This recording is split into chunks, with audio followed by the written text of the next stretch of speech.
Hi, I'm Marcus Coward, and this is Wake Up New Bedford, and I am here with Jill Ferreira. Jill, thanks again for being here. Thank you so much, Marcus. Absolutely. So in part one, we talked a little bit about your upbringing, about some of the jobs that you've had, and so the job that you currently have is working with land equity, right? Yes, that is absolutely a component of the land trust. Oh, land trusts. Okay, Yeah, great. but equity is great. Keep that in there. Okay, Yeah. sure. And so could you define what a land trust is and maybe why that's important?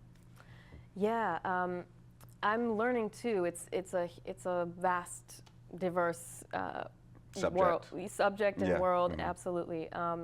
So land trusts there's a lot of different kinds, but it's essentially ownership via entity. So that could be a nonprofit, not demeanor, but status. It could be a community land trust where there's co-ownership. Yeah, there's a lot of different ways, but I did a little bit of research just to kind of have more context, holistically, historically, and after the Industrial Revolution was industrializing a lot of the country, especially on the coast, but in the east as well.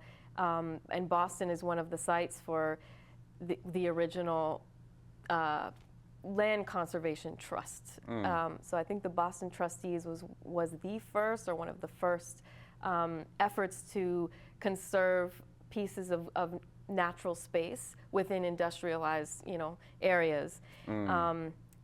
Allowing people access to green spaces in these urban settings. And so that's a little bit of context for where they've come from. Sure. And yeah, like I said, there's a few different kinds of land trusts. So community land trusts have a component of deciding on the deed, like what's the mission. So there is a mission there. So if it is affordable housing, it can be an area of land where people can individually own a house that's on the trust of the land. They don't own the land, but they own the house, and they can only sell it to somebody who is within a certain income bracket. Maybe if that's a value of incorporated in the deed. Sure. So there's a lot of legal stuff, components to it that is at this point over my head. I got to learn a lot more. Sure. But the trust that I'm working with now, Pecasset Pokanoket Land Trust, that is kind of on behalf or with the Pecasset tribe. So there's a land back piece, like a sovereignty piece. They're not a federally recognized tribe, which is a whole journey of education to kind of understand the context there too. But yeah, so there's several sites that have been granted back to the Pecasset tribe that the land trust has been able to work towards. Yeah. And so they're not necessarily national parks, but they're more so maybe green spaces like gardens or parks that are in industrial either cities or regions and are made for, I don't just want to say a good purpose, that's really vague, but in order, like you said, to have a mission. And it's not just there for like commercial use, it's there to help the people there. Right. I think there is, I should have actually clarified, that's a good layout of land trusts. And also, I am curious about the national parks. If that, I think that actually falls into the conservancy or conserving reservation, preserving land. So there is that is kind of under government management, and that's its own thing. And then there's the community land trust where multiple people can take ownership in, and then there's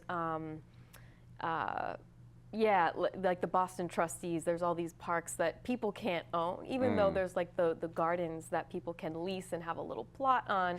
They're not owning that. It's still under the management of the government entity. Sure. And so actually there is just this Instagram page that I ran into and they followed me, but it's called the Haskell Gardens. Oh, And yeah. so they're now run by the trustees. So you bring that up, and if you go on their page, then they just are a part of helping conserve different green spaces, essentially. Yeah. And so I'm all for that. Trying to conserve our green spaces in order to protect them from other corporations or developers who might want to use them and just turn them into a parking lot or something, or a Exactly. mall. And so great. I'm glad that you're doing such important work, and especially trying to bring more advocacy towards it. Yeah. And so now moving towards something else that we talked about, to just like try and educate the people. So we also talked about co-ops, okay? Because with land trust, that also is talking about kind of empowering the individual rather than empowering the company or the organization. So I feel like that's a perfect segue. So if you can define what a co-op is and why they're positive, Yeah, the model, the cooperative model. So I started at Equal Exchange.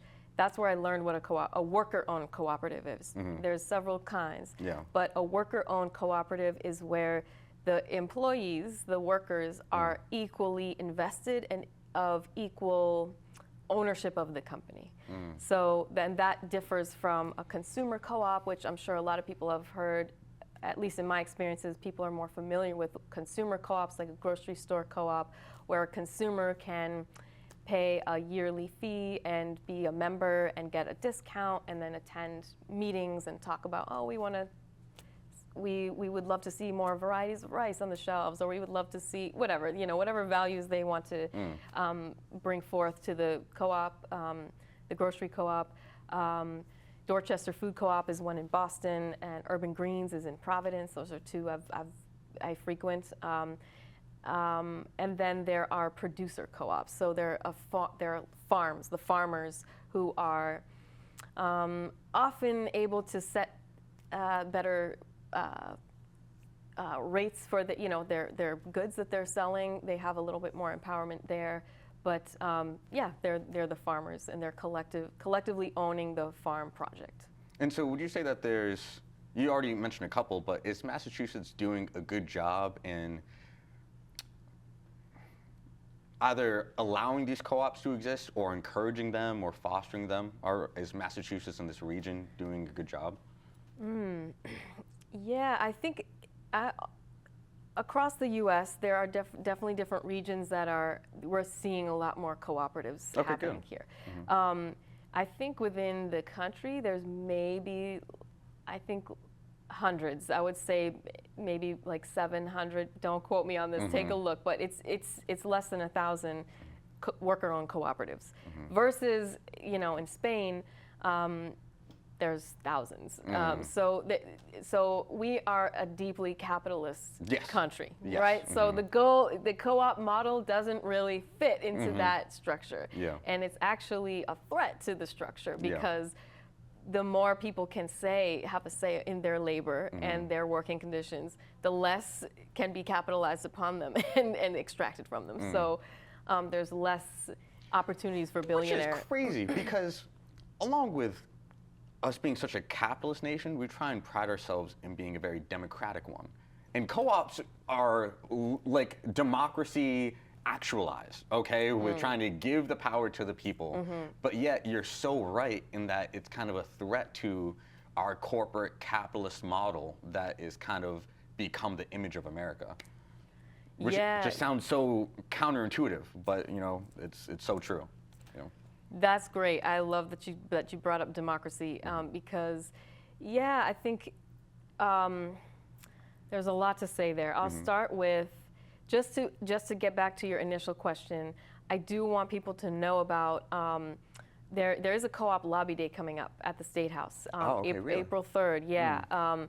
And that is for people who are working in cooperatives. Anyone can go, but the people who are doing work on this lobby day are working on policy changes to the Massachusetts state government. So It's a fairly new office that was appointed. It's called MassCEO, Massachusetts Center for Employee Ownership. So this is Yes. a specific office Yeah.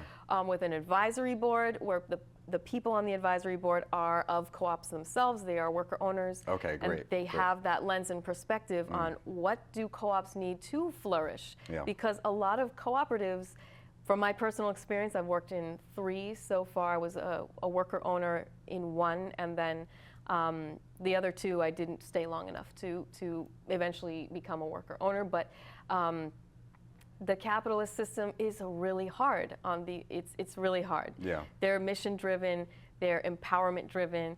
It's easy for them to fail or just for a number of things to go wrong. Sure.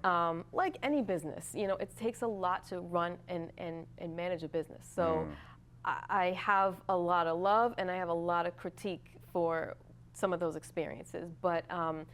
But coming up April 3rd, this push, a chance to talk with our senators, representatives, to advocate for these bills that are up for voting. And one of them I forget the name or the number of the bill, but it's for advocating for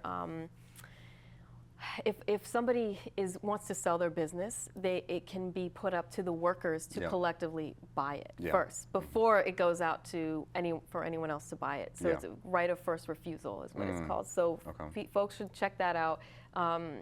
But technical assistance is what a lot of budget can go towards too, like help, technical help, whether it's HR stuff or company culture or structure or financial vision, board composition, all these technical pieces. This funding can go towards helping these co-ops thrive economically. One of the 7 cooperative principles of Mondragon, the Spain hub, like the hub of where a lot of people model their co-ops throughout the world, is this Mondragon cooperative is not that you're just a co-op within, but you're also working economically within to and from other co-ops. So we want to support other co-op businesses. We want to build a new economy or a next economy, not just within ourselves, but within the region, Absolutely. And so I think that's a perfect segue to what I wanted to ask as far as for building a network between our region. How does co-ops relate to sustainability? Yeah, absolutely. Well, I will just say, working in a co-op, you get a better quality of life. If you're going to work, again, kind of to my earlier point about what I do to myself, I do to others. What I do to others, I do to myself. There's like an internal, if I want to see change, I want to feel it too. I want to embody it. And when I'm going to a company that I feel like my opinions have, not just that they're valued by my peers and my coworkers, but also that there's a structure for them to be put forth and discussed.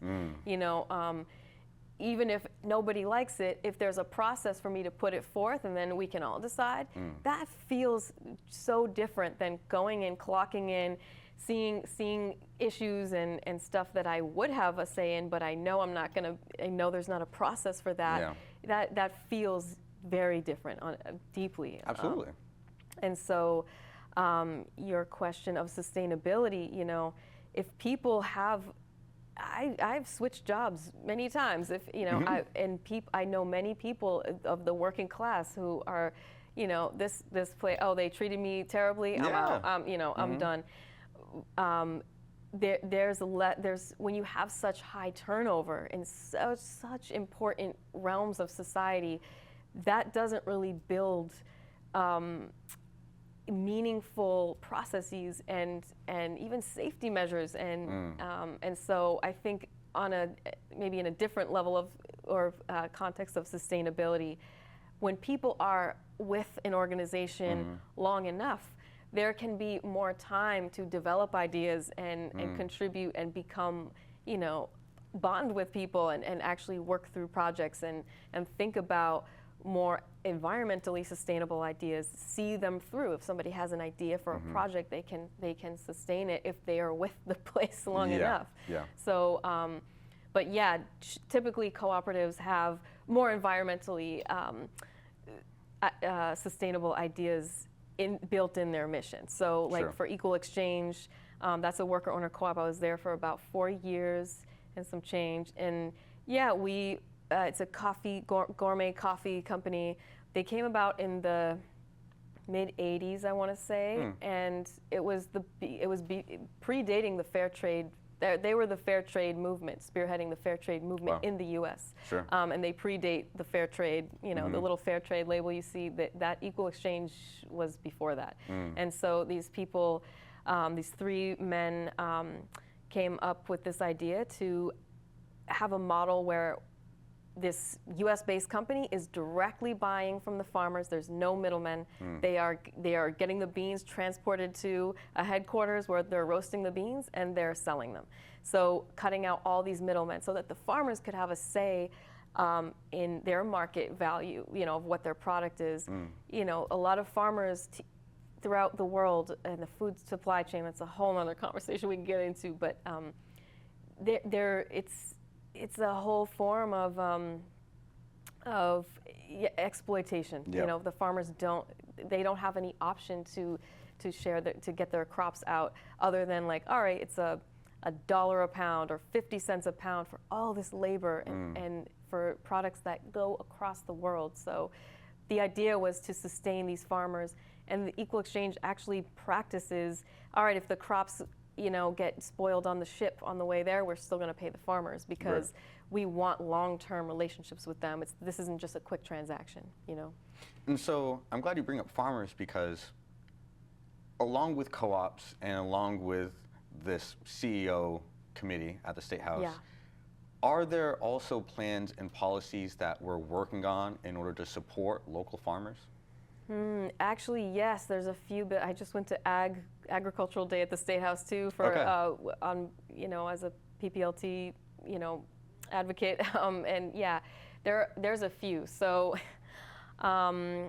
there is. It falls short, but it is a bill, in my opinion. But it's a bill right now. I'm blanking on the name of the bill, but essentially it would comprise a commission of specifically Black and Indigenous farmers, immigrant farmers, farmers of color. You know, this term is used as an umbrella term, but farmers that don't have generational access to capital, and have historically been disenfranchised from land access. Is to comprise this commission of specifically BIPOC farmers and nonprofit. That's where it falls short. It didn't really mention the word farmer too much, but in this agricultural bill. But to have this committee or this commission, it's a commission to bring forth, you know, what are the barriers, for them to say what the barriers are, and then be able to introduce ideas for new legislatures. So it feels like a start, but it feels like somebody who's not a farmer, especially a Black farmer or Indigenous farmer, came up with this idea. Sure. From my perspective. But we did advocate for changing some of the language in there. We had some great conversations with some senators and representatives, so excited to see what happens with that bill. And then there's a really important bill having to do with HIP and SNAP. So, because those are going to be destroyed pretty much. Well, okay, so we'll see, but it's looking like food pantries are going to be hit really hard.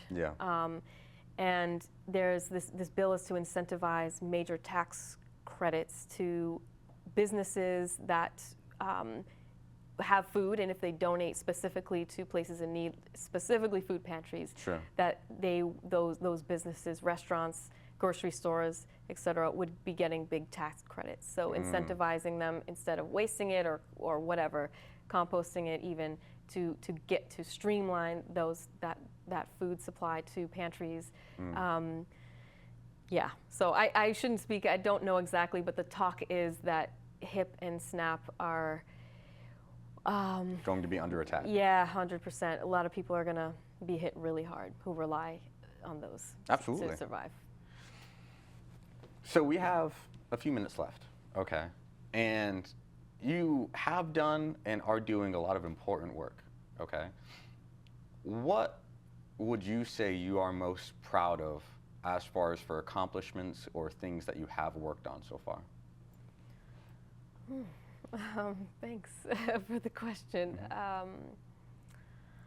I'm always proud to see that people are doing, that I get to be alongside people who are doing amazing work. People are doing work. And sometimes it feels, when we look at the news, it feels really disheartening to see such vast amount of suffering. But people, we're still here, we're still doing it. And a lot of people are doing it in these pockets. And that's capitalism too. If we're separate, we're not going to be as strong. Yes. And if we connect and know, even if I know what you're doing over there and you know what I'm doing over here, when something arises, that's a strength. I think we can call upon each other to support each other.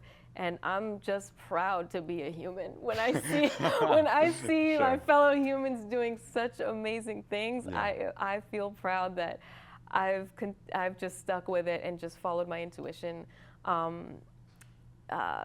Yeah, and I'm grateful to be where I am. And there's so much learning to do. I say all of what I've shared humbly, and as much as I'm, just want to throw in, as much as I support cooperatives and land trusts, historically these are things that can be co-opted easily. You know, if we have a capitalist mindset, you can have a co-op that sounds great on paper and is still reliving and reproducing racial disparities and gender disparities, all these things that we see traditionally in the capitalist model. Yeah. And then same with land trusts.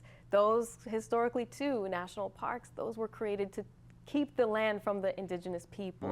So I love we're working within these systems, and how can we go beyond these systems to create, not a new, because it's not new, we actually I think we need to go back to, honor indigenous wisdom in all its forms and create the next world we want to see. And so you are hopeful in all of the mess and all the negativity. How are you able to stay hopeful about the future? Yeah. I show up. When I'm cold, when I'm depressed, I just still show up. I'm trying to lean into being myself and not this, what I keep hearing is toxic positivity. Like, how are you doing? I'm great. You know, I'm not great. I feel terrible, but you know what? I didn't want to cancel on you. Yeah. I'm showing up depressed, or I'm showing up exhausted. I love the therapy terms of, boundaries and, taking care of ourselves. And I think sometimes we can go a little overboard with it, like, I'm just not going to show up. I'm not going to show up. I think showing up is actually an antidote, because we humans are incredible resources. We're such a life force. Yeah. And even when I'm around people that I know and trust, even if I feel terrible, I got a little life force from an interaction. And, sure.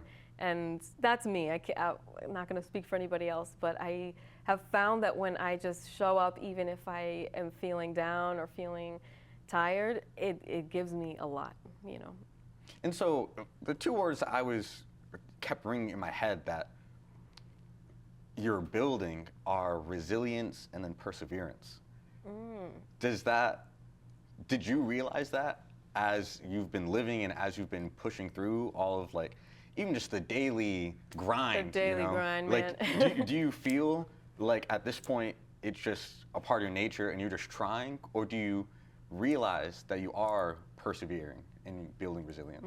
I appreciate that, Mike. Absolutely. No, it's true. It's true. Did you realize that, or did it take me saying that to be like, oh wow, good job, Jill? Yeah, for sure, for sure. I think I just hadn't kept my head down. I mean, 12-hour days, 10-hour days, just greasy, all kind of jobs. But some of those rough days where I just feel totally strung out.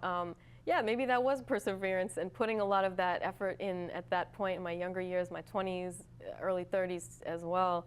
Now I can kind of synthesize those experiences in a way that I got to be honest, I'm not grinding anymore the way I was, you know, for a good majority of my working years so far.